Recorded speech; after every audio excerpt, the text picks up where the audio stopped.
Hello and welcome to Taking Liberties. This is the post-budget 1 hour special. Today I've got Tim Wilms joining me from Melbourne and Zeev also Hi. joining me from Melbourne. So, Greetings. firstly, this is the first time we don't have any Western balance. So this time it's all Eastern states, and more specifically, That's fine because we want all of their GST. Go on. That's true. Well, Yes. again, I'm in Canberra, guys. I take most of the GST anyway. Yeah. But getting back to the point, I did mention that the budget happened recently, and look, we do this. We record our shows on Mondays. So last week we were like going, "Oh crap, the budget is tomorrow," and we made a number of predictions, and some of them were right, some of them were wrong. But in general, the budget was a bit of like it was an election budget, right? It was basically a giant cash Very splash. Yeah. And since it's been a week since it came out, some of us have had a nice long time to really grasp at some of the more nitty-gritty stuff of the budget.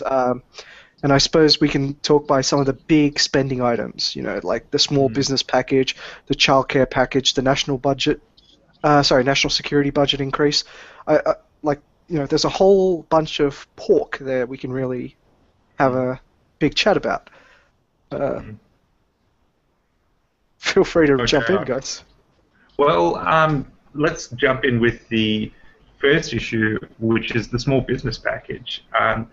Now, there are advantages to a tax cut for small business, and there are advantages. Tax cut. Pardon? Any tax cut. To any tax cut, there are advantages to any tax cut. It increases productivity, brings people work, and so on. That being said, a small business tax cut is pretty much the worst kind of tax cut because it creates a progressive tax system, which means that small businesses with a high turnover but low profits are going to look at their bottom line and think, do I want to expand right now? Because if I do, I'm going to get hit with a bigger tax bill. And the thing is, a highly profitable business with a lower turnover may not experience that same problem. The other big problem is their tax deductions are very much geared towards a lot of capital spending, as I understand it. The retailers, their stock prices have have increased because all of the retailers now are running massive advertising sales to say, oh guys, you're in a small business, you can spend up to 20 grand on whatever the heck you like, gratis from the government. Now, that sounds like a great idea. That being said, shouldn't everyone get that? Never mind. But the point is, just weighting it all in favor of small business may not be such a great idea. Maybe everyone should get that kind of opportunity and not just small businesses. So it's a shame. That was the politics of it. The fact that we've got to look like we're looking after, who's the part of the economy that people like a lot, and they're small business owners. So if we give them a nice package here, a tax cut, capital write-off, it'll look really good for us, and it's also a tradition. Like the Liberal Party can also look like they're they're helping their their base, and their base are small business people in part. So it's it makes sense for them politically. I mean, a corporate tax cut all across the board. I mean, the general public is still hostile to big business, but everyone loves small business, so that's a much more sellable idea. Yes, so I'm actually going to steal a line from someone who should have been on this show, and basically I'm talking about John Humphreys, and and I'll give him credit for this, but he said the exact quote is, "I never thought I'd encounter a tax cut I didn't like," and this is how I feel about this small business tax cut. So firstly, you sort of touched on one point. It is fantastic for retailers. It is fantastic for certain types of businesses, but some of the small businesses it's actually really terrible for. And I'm talking your engineering consultancies, your manufacturing sector. Yeah. So the high tech. Look, any tax deduction, as far as I'm concerned, is a good tax deduction. But what I'm saying is I don't like this particular way that they've geared this because absolutely they could have done it much better. They could have, yes. I would have been in favour of a higher one. No, actually, I'm in favour of what ironically came out of the Henry Tax Review, which was saying 25% should be the top tax. So 25% should be the proportional tax rate across board for businesses. And the reason why I support that is because I've said before, right? The reason why we're getting so little money from corporate tax revenue is because of double taxation double taxation agreements we have with a large number of countries. Now, yes, some of these countries are charging amazingly low rates of taxation, so 12.5% or 17.5%, varying whether you're in Ireland or Singapore. But that's not the point. Like, these companies have to shift a lot of financial tools and everything to actually capitalize on that. And if the Australian tax rate was low enough, right, the infrastructure's already here. They're not going to... It would, even though the rate is higher here, they would shift here anyway. I'm not saying they would shift here. I'm saying they would defer less of it overseas. Right? They would use those credits instead for somewhere like America, which has 39% corporate tax rate. Right? I'm just saying, from a competitive tax point, right? Yeah. Any losses we incur from that 5% decrease would be made up for more than enough from the lack of deferral of credits. Now, a large number of economists have made the same point. I'm not saying anything new here, but so there'd be no loss in tax revenue anyway, is your point? But that's fine. But I guess more to the point, I mean, at the end of the day, a corporate tax rate is pretty much a tax that applies to customers of a company, shareholders, and investors. Yes, so it really makes it go on. Sorry, but I think that actually misses the point on why this setup is actually bad. The current setup, the way it is currently set up, actually poses a rather significant jump. So, say if you're at that magic threshold, say if you're at like $1.9 million. Now, all of a sudden, when you cross that $2 million barrier, right, you're not just jumping a new tax rate, you're losing a whole bunch of, quite frankly, not subsidies, but privileges that you had as a small business. Exactly. The capital write-off doesn't apply to you. That you've gotten before. Exactly. True. Now, the reason why I'm saying this is bad is that it will actually discourage expansion in businesses that are close to that threshold. Ultimately, what the government has done is create a prosperity gorge, I guess you could say. So basically, your business grows to this much, and then it kind of has to make this huge leap of faith and grow past the small business threshold, if you will. Past that gorge of like massive tax liabilities. So they need to make that jump quite safely, right? And if a company is particularly risk averse to say, hey, look, I can make the jump to say 2.2 million, but I can't make the jump to 3 or 4 million or whatever the number is now to make it worthwhile for their line of business. They won't. I mean, it hasn't been implemented yet, so all of what you're saying is speculation for the time being. Not to say that your argument... Well, look, it's an accounting question. It's mathematics. Businesses it's only much. This is what my tax bill is going to be. It's a 1.5% difference between under 2 million and over the 2 million. So I don't think that will have a large impact. Maybe. What about the other stuff? Tax deductions. Yeah, I was going to say they lose out on. Hang on, let me yank it out.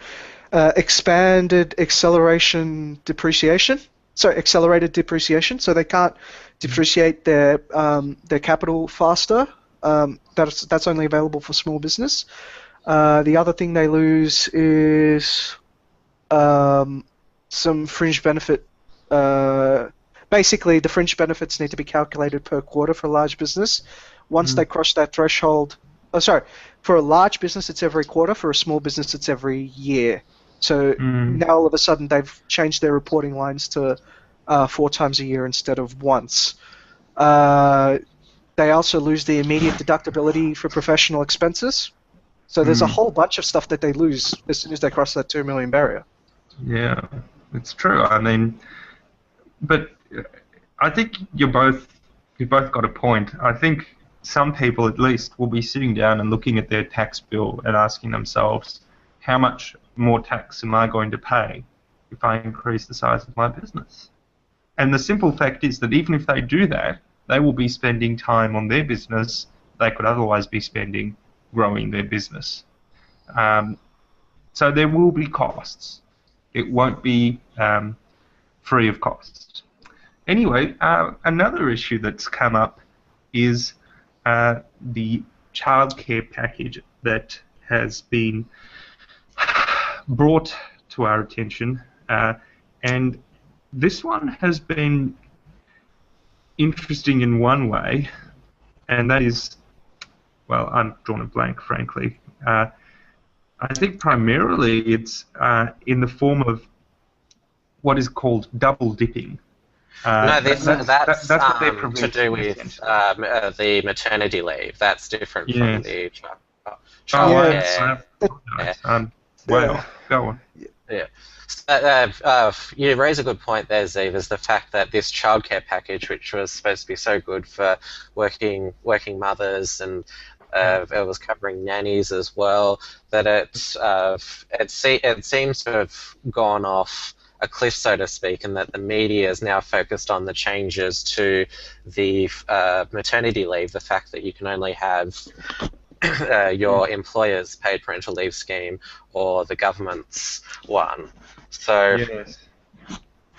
Oh, that's right. Yes, because the focus would be giving up the fringe, the family tax B, in order to implement a tax package and, a childcare package, and that was the idea. That was the trade-off. But basically, in the midst of a media furor, all that anyone can talk about is Joe Hockey saying that double-dipping mothers are fraudsters. He didn't say that exactly. I know, yeah. But it started another war on women furor in Australia as well, of saying that Firstly, Tony Abbott's attacking. Firstly, he took the look. I think that's really unfair. And this is going to seem strange that I come out defending Tony Abbott and Joe Hockey, especially after having called Hockey a communist several times, and basically Abbott for being a confused DLPer. But guys, he had by far one of the best PPL schemes that that feminists were raving on about. I mean, it was utterly retarded in terms of actual financial consequence. It was essentially the state paying mothers to stay at home, earning their salary, which it sounds wonderful. It's an awful idea because it keeps women out of work. Pretty much forgetting the 1.5% levy on big business as well. Pretty much, yes. So look, it was an awful policy, right? But it wasn't for a moment. I mean, if a business wants to pay its employees to stay out of work and then come back into work, that's a matter for that business. It could be a great idea. One size fits all policy. But that's not my point. My point was, right, he was criticized non-stop for that policy for being as atrocious as it was. Now that he's stepped back, right, now that he's stepped back and gone, well, look, this package that we've got is a little bit too generous, right? We need to we need to jig it so that it is actually focused on equity, right? That it is actually focused on bringing, the mothers that have problems in taking care of their kids up to the standard, rather than the ones that are already taken care of, right? I don't disagree with the actual policy. My point was the fact that how ridiculous the fact that this is this such a controversial policy change when it's an equity one. Yes, yes, and in reality, what Abbott has actually done is proposed the more equitable solution, right? The Yes. plan, Which the previous is to tax deduct childcare expenses, essentially. pretty much, pretty much. But the thing is with that, look, it's an improvement over the last idea, which was a direct handout. I think it's an improvement. But the reality is that childcare expenses exist just because childcare is an over-regulated industry. I mean, people have to study years to run a childcare centre, which is, after all, babysitting. I mean, yes, it can be something more than babysitting. It can be an educational experience. Yes, if you want it to be. If you want to pay for it. It's not just that. It's not just that, though. I mean, there was there was a. The thing is, it's totally been taken over by a whole bunch of vested interests. So ABC Learning Centre fell apart a couple of years ago, and basically it just stopped short of a complete government takeover. Right now, all the pricing is determined by basically, there's artificial shortages created in nannies by keeping other nannies from other countries out. There's artificial scarcity created by basically planning regulations on where these nurseries can be. There's artificial regulations like this. The entire industry is a mess, and I really wish we could have Trisha Jar, who's from the. I would totally recommend people read her work on childcare, mostly because she's done a crap ton of work. It's literally her job. Yes. And interesting points like the fact that if you the compulsory ratios, for example, there's a fixed ratio that there must be between childcare worker and people there. That doesn't really affect much in terms of childcare educational outcomes. A lot of the childcare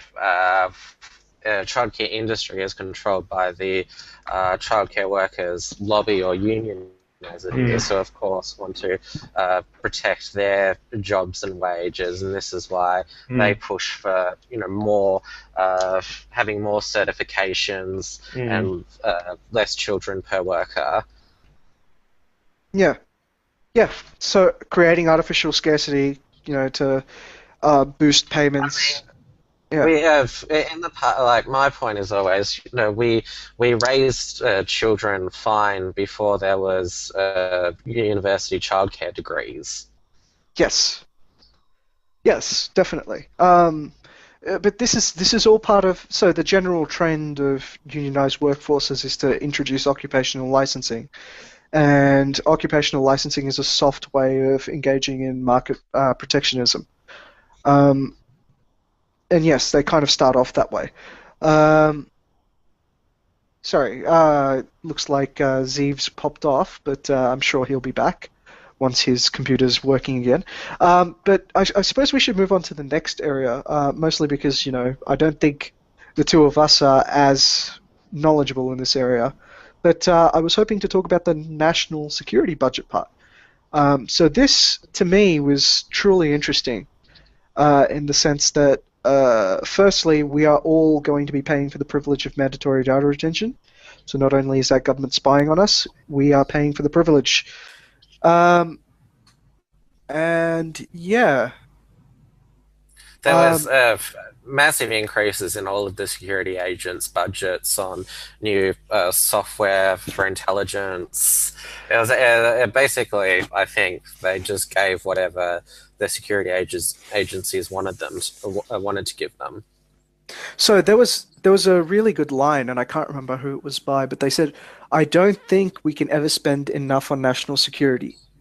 To which I basically responded, then why not spend the entire budget on national security?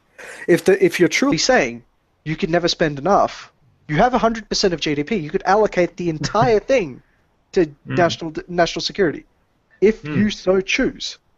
Well, the point is to just pick a figure that pleases the public and pleases the national security lobby and hope that it works out for the best. It's not going to be spent effectively. It's just that, this is we're spending this amount of money, and the public thinks, wow, this is going to make us feel really safe, and makes And the the security thing with agencies de-radicalization say, well, nonsense, they're going to be spending, what, was it $500 million or It was 50 million? 545 million.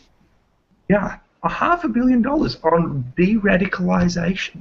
Well, I mean, this is just looking at it from the totally wrong perspective. Okay, so that's not actually what the policy is. The policy is that they want to spend $545 million on teaching Australian values to new migrants. Now, to be fair, I think I think the Liberals are copping a lot of flack for what is actually the Greens' policy. So, so that immediately should tell you it's a bad idea. The fact that the Greens came up with it. So the Greens had this thought bubble. It was Christine Milne, and I think it was in absolutely. Tony 2013? Abbott is creating a divisive Australia, and we need to increase public spending towards teaching people inclusion and tolerance because of correct. Yeah, but I don't. And apparently Tony Abbott was going to implement this idea, and now he has. It's pure genius. Well, he's just really succeeded. He's just titled it from inclusion and diversity to Australian values. So, same goal, but of course there's the left-wing name for it and the right-wing name for it. Yes. Essentially, I mean, basically, at the end of the day, it's all the same thing. It's basically, I basically when Christine Milne suggested it, I went like, so they're proposing creating the Ministry of Love. Yes. Right? That was the first thing that came to mind. It was like, that's literally what the Ministry of Love did. Right? And Re-education. Ministry of Victoria Bitter, boxing kangaroos and Labor in their period of government, they had a minister for social inclusion, so it's not such a new concept. No, it's not, no. But, yeah, no, that's the first thing that came to my mind, and I was thinking, wow, what a joke. The thing is, I mean, it really kind of misses the point. I mean, we haven't had terrorist attacks for years and years and years, and the idea that public money will solve the problem is just amazing to me. I mean, what will solve the problem is a tolerant society, creating a tolerant culture in which people assimilate. Well, actually, won't change that much. So the thing I found really interesting was with defense, that basically, so there's the expectation. Well, if the budget paper's right, this whole ISIS engagement is going to cost us about 300 to 400 million. I mean, I could pull out a calculator and calculate it right now, but it looks to be about 400 million, right?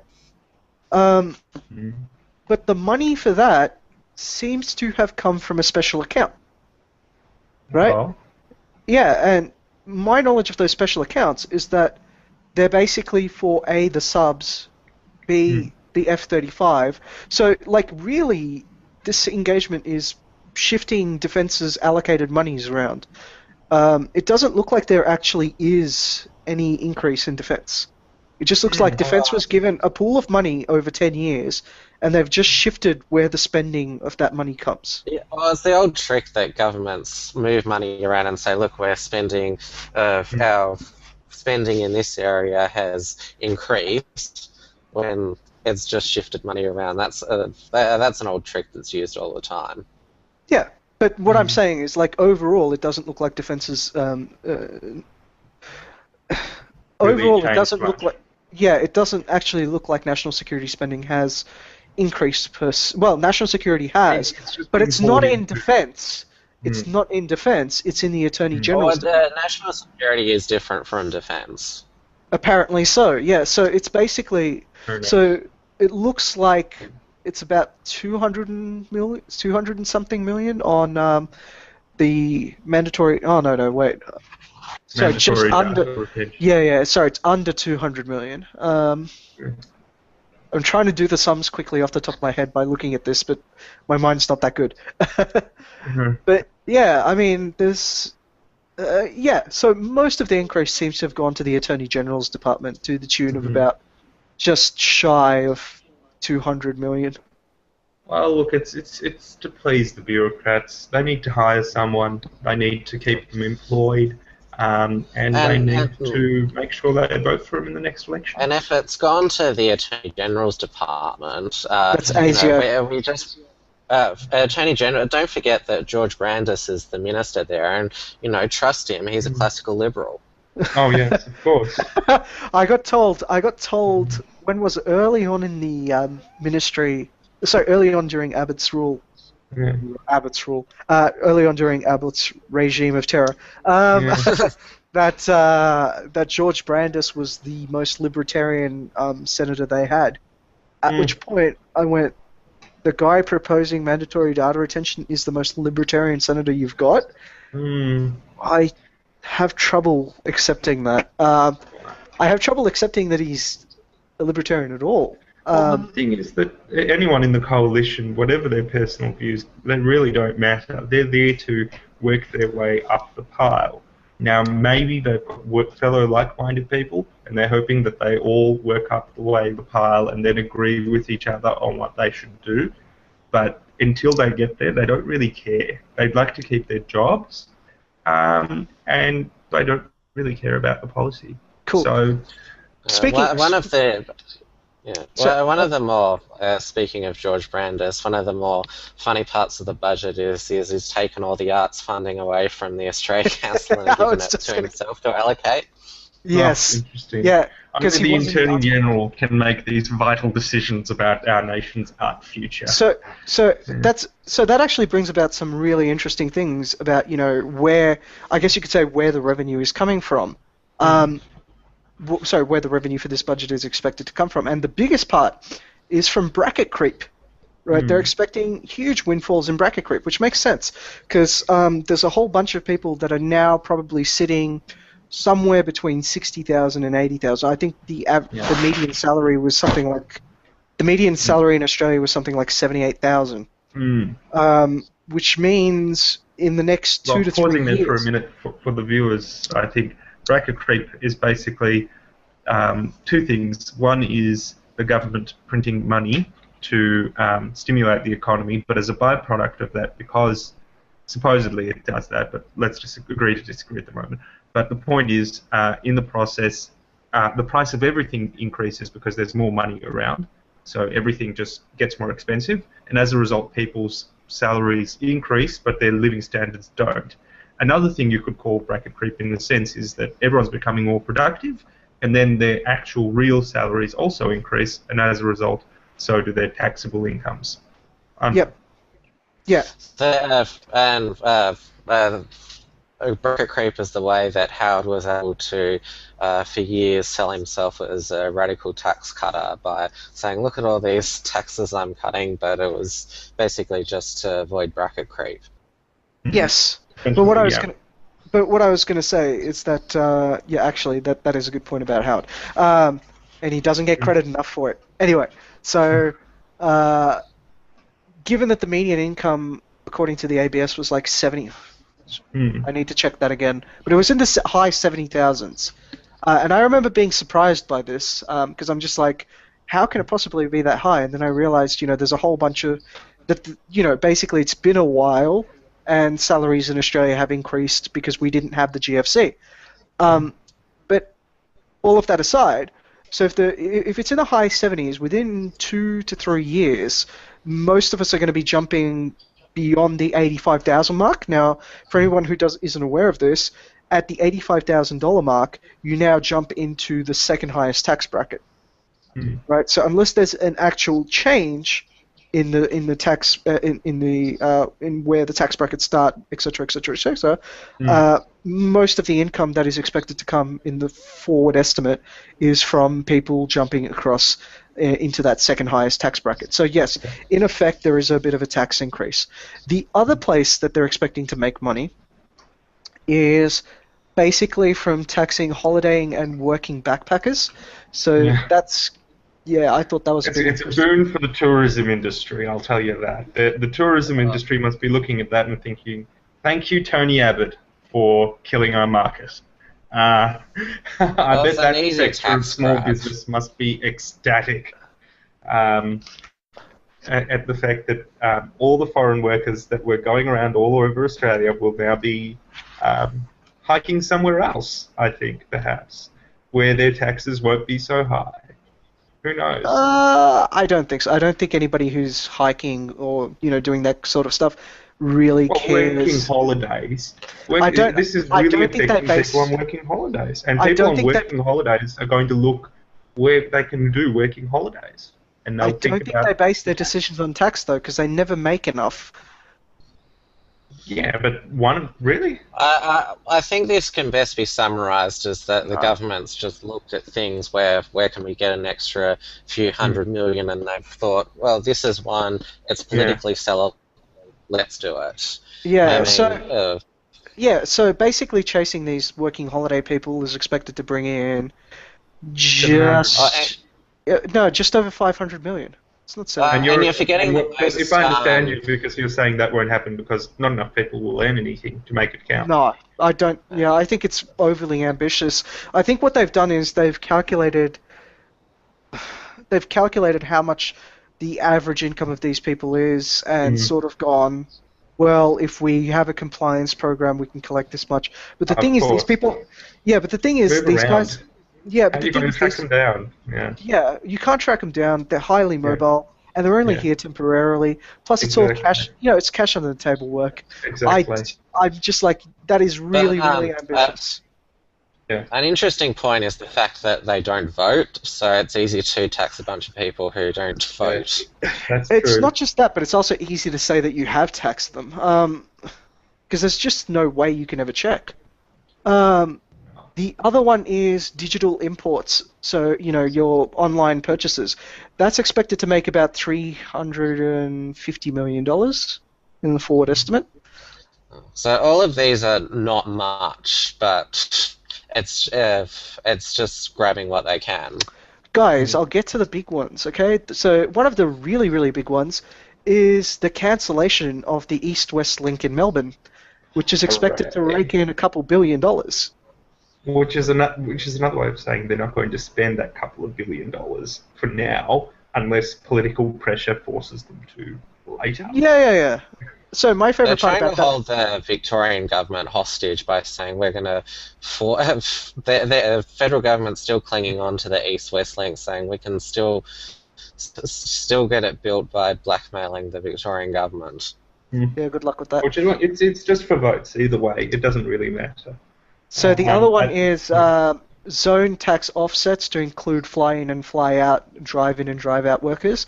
That's expected to rake in about $325 million. I'm actually not sure about that. I need someone to explain that to me. What is the zone tax offset exactly? And how's this change raking in more cash? Like, that's not a trivial amount of cash. That's a fair amount of cash. Well, basically, if you reside for more than 183 days in a specifically identified remote area of Australia, you may be eligible to receive a tax benefit known as a zone offset. This is kind of linking back, in a sense, to what some viewers may know as Gina Reinhardt's special economic zone idea.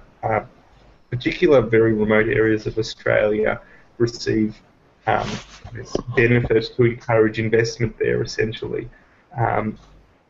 What kind of areas? Well, let's see. According to the... No, don't worry about it. Too much information. Okay. Anyway, another big ticket item is 200, another 300, 700 million. So, strengthening Australia's foreign investment framework, which the description of seems to be mostly leaning towards, taxing the crap out of foreign investment purchases. Okay, maybe the wording's a little bit more verbose than that, but it seems to me they're going after those foreign buyers to the tune of about $700 million, which is another very popular thing you can get away with, because A, they don't vote, and B, well, what are they going to do? They want to come here anyway, and we don't want them here, right? Because who wants foreigners putting their money here in this country? Yes, of course. foreigners putting their money in this country, and people could get that money and spend it. It would be a bad idea. Yes. Terrible, terrible. Prosperity should be for Australians only. Spread the wealth. National security as well. Yeah. The other one is the Serious Financial Crime Task Force. So this is to deal with tax fraud. Now, the government is spending about $120 million on this, and it's expected to generate just shy of $450 million. Wow, that's an incredible expectation there. It's interesting, though, because it's not as if they can really guess how much money is out there to catch in this precise forensic way. So because they've tried it before, and they've gotten their estimates horrendously wrong. Go on.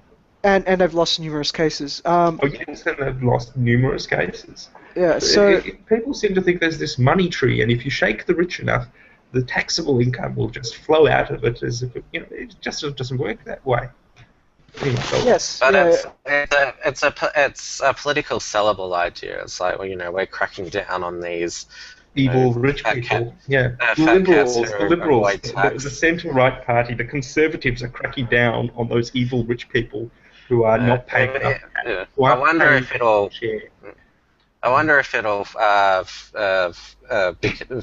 lead to another Paul Hogan case where they'll go after somebody and end up getting nothing. Somebody who's done wonders for Australia's tourism and economy just deserves to be punished, essentially, for not complying with the ATO, apparently. Or I think he won that case, though, didn't he? Anyway. Yes, he did. Yeah, he won that case. Paul Hogan won that case. He didn't. He didn't really win it. It was settled because, but basically he didn't end up owing anything. But it's not the first time that the ATO's had a bit of a streak of losing a large number of cases. But I remember my dad once telling me, and he basically worked at the ATO. He said the Australian Tax Office always believes the Australian public. The thing is, do we believe them about their declared income or their declared deductions? So I think when it comes to, do they have this idea of how much money is out there, they have somewhat of an idea, and it's a fairly good approximation. I think they tend to be out by at most about 3 to 4%, which is surprisingly accurate. And but getting the money is another thing. Yeah, that's the hard part, because it's not just the case that you can go, well, they've got this much money and we need to tax it. It's just like, well, what tax structure have they put that may be legal or illegal in the way? And these things are designed to avoid capture by regulators and the ATO. That's how they're structured. So naturally, just chucking a bunch of money into their litigation fund is not going to necessarily turn up success. Well, I think we pretty much all know how this one will end. It might grab a positive headline, but it's not going to rein in much revenue. Yeah. So now that sorry. Keep going. Yeah. I mean, a lot of what we've talked about, trying to increase revenue. Of course, the big thing that they haven't addressed in this budget is cutting spending. Which they haven't done. And they said they wanted to. They basically enacted the spirit of John Maynard Keynes and said, look, we see the potential of a downturn in the economy, and we want to stimulate the economy, so we're going to spend our savings rather than spend any of the savings rather than actually get the budget back to surplus. John Maynard Keynes, because John Maynard Keynes said do that when it's in recession, not that's true. Beforehand. It's kind of really just an excuse not to cut spending, essentially. Correct. A real basis in Keynesian. Sorry, that kind of brings me to the performance of Joe Hockey at the speech, and Bill Shorten and David Leyonhjelm. David Leyonhjelm's budget reply was actually pretty good. And that was, for anyone who didn't see it, you should definitely go and see the video. And just look it up, David Lionhelm budget reply. And it was basically him taking 7 zeros off the budget and just talking about, like in real dollar terms, what everything, what the government's position looked like. And it was fantastic. It worked really well to illustrate a point. But so Joe Hockey, the rhetoric in comparison to what we've seen in the budget was somewhat more optimistic. And yes, because the government felt that they were too negative last year when they, talked about the age of entitlement. Budget emergency. The budget emergency scared people, and they didn't really explain anything at all about how to fix it, what it meant. Was it a good or a bad thing? It was just the budget emergency. Politicians always like to say good things, not bad things. Well, to the public, that is. Well, my favourite thing about the budget emergency claim is that they called a budget emergency, and I think the government spending last year was $42 billion deficit, which was bigger than what Swanee had left them in the year before. So it was such a budget emergency, they had to increase spending. Yeah, it just made no sense. And a lot of the spending is locked in from the Rudd-Gillard years, though. True, but they didn't try to cut it off. Yeah, but they didn't try to cut it. It's exactly as Well, that's because the thing is, on things like health and Gonski, the fact that they committed to not cutting it, no cuts to health or education. They promised they wouldn't touch any of those areas. Exactly. Yeah, which is where they promised everyone everything. And now they've got egg on their faces because they can't deliver budget cuts and spend more spending to everyone.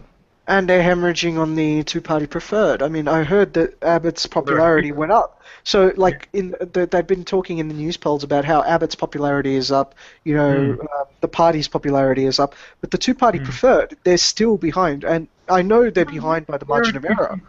But still, by the margin of error. Okay, yeah, possible that it's a polling error, but it still indicates a reasonable bump for the government. And I wouldn't be surprised if a lot of small business people out there and a lot of people looked at this budget and thought, "Oh, that's good for small business. I love the Liberal Party." The Australian public still don't think the debt is a problem. They don't think of it as their debt personally. So that's why, or part of the reason why, the budget emergency line didn't work last year.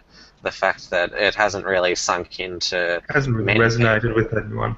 So what you're saying is we need to lose our AAA ratings and force higher interest rates for people to understand. Yes. Which is what people are warning will happen if the budget isn't fixed, and they can't really bother fixing it. So we might even see a loss of AAA under the Liberals. Who knows? Well, yeah. It's time to bring back the Keating years. Anyway, I guess that's enough of the budget, full stop. I feel all tired talking about the budget now. I think we should move on to the next topic, which I guess is... oh, crap, I've got... Big item news, which consists, if memory serves, of two items, rather, that we were going to talk about. First was Prince Harry talking about conscription. I thought we were going to do that national service. Well, we can flip around the order. And essentially, Prince Harry is suggesting that, the army kept him out of trouble, so surely that would work for every other troubled teen, or even teen, apparently, in the bloody world. If we sent children into the army, all of them, everywhere, things would be much more peaceful. That appears to be the logic. The bigger the armies are, the more peace people have. He's basically got the argument that this is what worked for me, so I'm going to royal decree that this should be for everyone. Yeah. So my experience is totally universal as a spoiled rich kid. Yes, so there is that. Family. So there is that. He was literally born with a silver spoon in his mouth. Yes. But anyway, I was going to say the interesting part for me, is that does Prince Harry think that Starship Troopers was a documentary? Because I can assure you, Planet 2 isn't a real planet. We are not being invaded by insects, right? Yes. We don't have interstellar capability. what Vickers is talking about here is Starship Troopers, which is this famous libertarian book / now movie, in which people Service guarantees citizenship. Yes, military service was essentially. Well, firstly, it was volunteer. No. Let me explain. Let me explain. But if you volunteered, you became a citizen entitled to vote, and if you didn't, then you couldn't vote. You were still a citizen, but you couldn't vote, couldn't participate in politics. I love the book. Okay, so. Okay, go on. Yes, that's the most. Okay, so that's the crux of it. The history in this fictional universe is that the military took over the planet, right? Basically, a military council took up the planet, and yes, there's a federal republic or something, but you can't vote because voting is exercising power, and because it was taken over by veterans, only the veterans were allowed to vote, and the basic tagline became "Service guarantees citizenship. Only citizens could vote. Only service got you citizenship." So as a result of that, basically everyone in power had, basically had some sort of backing some sort of time with the military. Basically, it's unfairly. So the society, like people say, it's a very libertarian book, but they don't say it's a libertarian book because the Federal Republic in there is libertarian. In fact, it's not. It's actually an example of what libertarians often use to describe as the conservative movement. It's just like it's just all jingoistic. It's all about it's all about the security state. They don't particularly care about things. They don't particularly value social freedom, and at the same time, they're all about ruling each other. It's really much more of an oligarchy. Oligarchical autocracy with a set of rules. But it's described as a libertarian book because it's a critique on all of that stuff, right? But you'll find Starship Troopers, but you'll find that conservatives watch this movie and they love it. They love everything about it. They're just like, yes, only military people should. There should be a national service, and only military people should get the right to vote. Because as though going into the army suddenly makes you this solid conservative, and to a large part it's right, but at the same time it's just like, well, look, guys, you can arrive at small government ideas without going to a giant autocratic state. But I digress. So I brought that up because basically when he said it would make me a better person, etc., better citizen, better civically minded person, I just went like, so did he think Starship Troopers was a documentary? Like, because that is literally the mentality that the book portrays. Yes, I suppose I see the reasoning there. Look, I think the other point to mention is, very briefly, conscription doesn't really work. I mean, people can just get jobs. You can reduce the minimum wage. You can get rid of labour regulation. That'll keep the kids out of trouble. They'll have some jobs to do. As opposed to that, sending off everyone into a boot camp / slave camp for a year or two, learning how to sit up and get to work on time. It's not necessarily a good use of their time. It's not necessarily a good use of anyone's time. It's not just that. Sorry, I'll let you finish. I mean, they might improve their written skills or discipline, but that won't give them a job when they get out. The main, I think, question for me is the fact that the government, they already force us to pay for their wars. It's probably an even worse thing that they might actually force us to fight in it. Yes, but so here's the other thing, right? I don't think it's actually true that it makes people better people. It makes you a more civically minded citizen. I'm not saying it does. No, but some people. I can understand and agree that 2 years in an army could teach you to get to work on time. Possibly. It could do that. Possibly. Yeah. Possibly. However, my experience with military people has been that the first thing they do after they get out of the military is grow a beard, and the second thing is learn to sleep in. Maybe not. But what I was going to say is, if you take a look at and the veteran statistics are frequently cited on this, the unemployment rates of returning vets is quite high. Now, some people say, look, that's an unfair statistic to compare to because, a lot of them have deep psychological issues. They're not necessarily allowed to. Sorry, they're not necessarily able to be fit and come back to work. And then I immediately say, as a response to that, and you want to throw people mandatorily into this? Why? Right? Doesn't that just exacerbate the mental health problem? Doesn't it just give you a shit ton more people that need to be put on mental health? Right? Doesn't that just... Because just you're not thinking about this. They're not going to go to war. They're going to learn about how to, climb up ramps and salute the flag. Tie rope. It will be like Boy Scouts camp, except with firearms and shooting people. Except the Boy Scouts are voluntary, right? That's what makes them good. Never mind that. Because actually the Boy Scouts were modelled as apparently as a militaristic kind of join the army thing. But never mind. That's just their original. I don't mind saying stuff like, hey, let's have some programs that encourage people to go into the military. I have no problems with the military. It's got a lot of good stuff to it. I just don't think forcing people into it gets any of the stuff that you want. And not just that, but like there are was this Thomas Friedman did like this whole essay doing all this cost-benefit analysis on it and found like there were massive deadweight costs associated with lost labor. There were massive deadweight losses. Because people aren't picking the job that they want. With a salary with a reasonable salary for the military, your average Joe is going to think, okay, I can do X, Y, Z for the military and be good at it, or I can do X, Y, Z over here in some other sector. Some other skill set that I have, and be more productive that way. So that way, people are choosing the thing that they're most productive at doing if they have a salary and an option between those two choices, essentially. Yeah, I suppose. So speaking of other interesting things involved in government mandates, let's talk about the renewable energy target. Yes.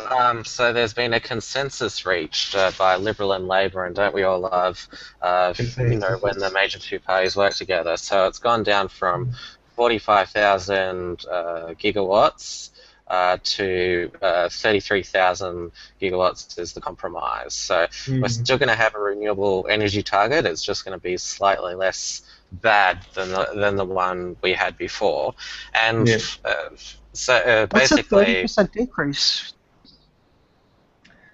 Yeah, it's a reasonable improvement. What it basically means is that our energy prices will be lower than they would otherwise be. They'll still be higher. Yeah, I was going to say that's still lower than the 45. Be under the original scheme. I'll qualify that. Okay. Yeah. As far as I'm concerned, that's good news. The bad news is that.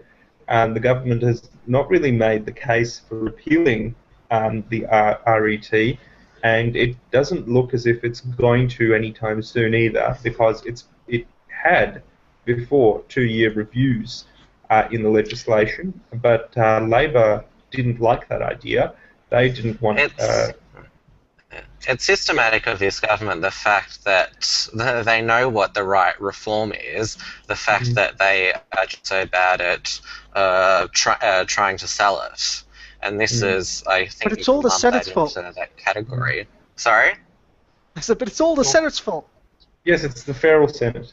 Well, this is the thing. The only messaging I've heard on this issue at all is the Labor line, which is, they're destroying the industry. And the Labor line is we're going to maintain the industry by compromising, whereas the Liberal line is crickets chirping. I haven't heard it. I haven't read it in a newspaper. I haven't heard any mention of it anyway. But that's actually good, because, to be perfectly honest, from what I've seen in education, with Christopher Pyne having everybody except the teachers' union on board for his uni deregulation, he managed to cock that up. Right? Yeah. The thing is, nobody's made the case for his reforms. All they've said is we want it reformed, which has destroyed certainty in the, according to the Labor line. We want it reformed, ergo nobody's investing it anymore, so Labor is saving the industry. No, that's perfect. No, that's perfect. It's like a good cop, bad cop routine. And there's also the fact that of course, there's the old thing. They don't have a mandate for much reform anyway. So that's another reason why the public, are going to go along with it as well. So, pardon me, but I remember hearing from numerous agencies, from numerous things like, zero emissions or something, that the company that wants the 100% renewable energy here in Australia. They said that it's, the game's over, right? They said something along the lines of the game's over, private industry will take over, renewable energy manufacturing because it's cheaper than coal, right? This was declared in 2013, and in the dying days of the Gillard and Rudd, in the dying days of the Gillard and Rudd government, right? I remember all this stuff churning out, about how the renewable sector was like. Will come out tomorrow. We just need a little bit more funding, and we'll get there. No. They said they wouldn't need any funding, right? They said the industry's here, it's taken off, right? The gates. The horses bolted. It's just like it's not. It's clearly not. I can't believe that they said actually said that they didn't want government intervention in renewables. No, they didn't say that. Of course not. They said they'll be sustainable soon, which is what they've said a long time. We'll be sustainable soon. We just need a little bit more rent-seeking.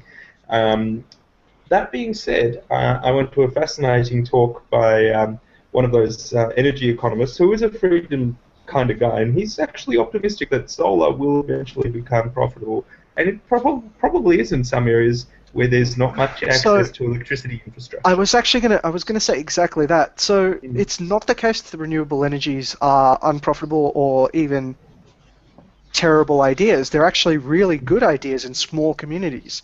So, like for example, if you've got a small town, it's going to cost you a shit ton of money to set up transformers and carry power across.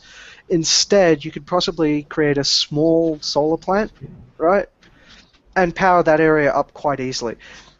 The problem with renewable energy has always been scale. They don't scale very well, right? Yes. So if I'm jumping from a 50 megawatt, generating capacity to something like 100 megawatts, that's going to take a hell of a lot more land. So in the case of solar, it means you're using up 4 times as much land. Where they stick up those windmills, they're always talking about, you can multi-use the land. You can still use the land for other stuff. But if you look at where they've stuck it up, firstly, it's in a national park, right? So, and when they do stick it up in farms, right, the farmers lose that little patch of land, right? And they have to create access roads and all this other stuff through the land to get to that. It's the pastures which they've once had this stuff in. So the pastures where they put this stuff in no longer gets farmed anymore. So while it is possible for land to be multi-used in renewable technology, it simply isn't, right? And the result is essentially, if you do a cost-benefit analysis on any of this stuff, you find small communities, renewable energy, cheap, it's good. And in fact, you'll find in Africa, a lot of these small towns are getting very cheap renewable energy. So, they'll get solar panels. Yeah. And this is great. This is all good news. We should be happy that renewable energy is working in some areas. We should be ecstatic about it. It shouldn't be looked on as, the end of civilization and all part of a green left conspiracy. Nobody is saying that, by the way. I'm just saying we shouldn't. But at the same time, we should also say to ourselves, look, there's a lot of people out there asking for other people's money, asking for taxpayer money, and there's really no reason to give it to them. And it's not just subsidy; it's also forcing us, consumers and taxpayers, to buy renewable energy when it is more expensive. So, Yes. So the ultimate problem with this is effectively you lose a lot of land so what they really want to do is, for some reason, take something that works on a small scale but doesn't work really great on a big scale and sort of try and make that transition. Now, A, that's expensive. B, it's not really efficient. And C, it's hideously expensive. Well, how are we surprised? Government hideously expensive. I don't. Just sure. It's shocking news. Just to add a case study in Ganja, get out of the way. Yeah? Friend Tim is being cut off, I think. Oh, well. No, well, in that no, he's case- back. Oh, good. Hello? All right, well, Tim? on that Anyway. note, I think we can, yeah. Yeah. It's been a great hour. I know we've probably spoken a lot about wonky topics. I'm sure I bored some people. Hopefully I didn't use too many acronyms. We get Yeah. sidetracked quite easily. Sidetracking is Well, what it's people like listen an to us evening. for. Anyway, yeah. I guess that's another episode, and we'll catch you next week. So long. So yeah.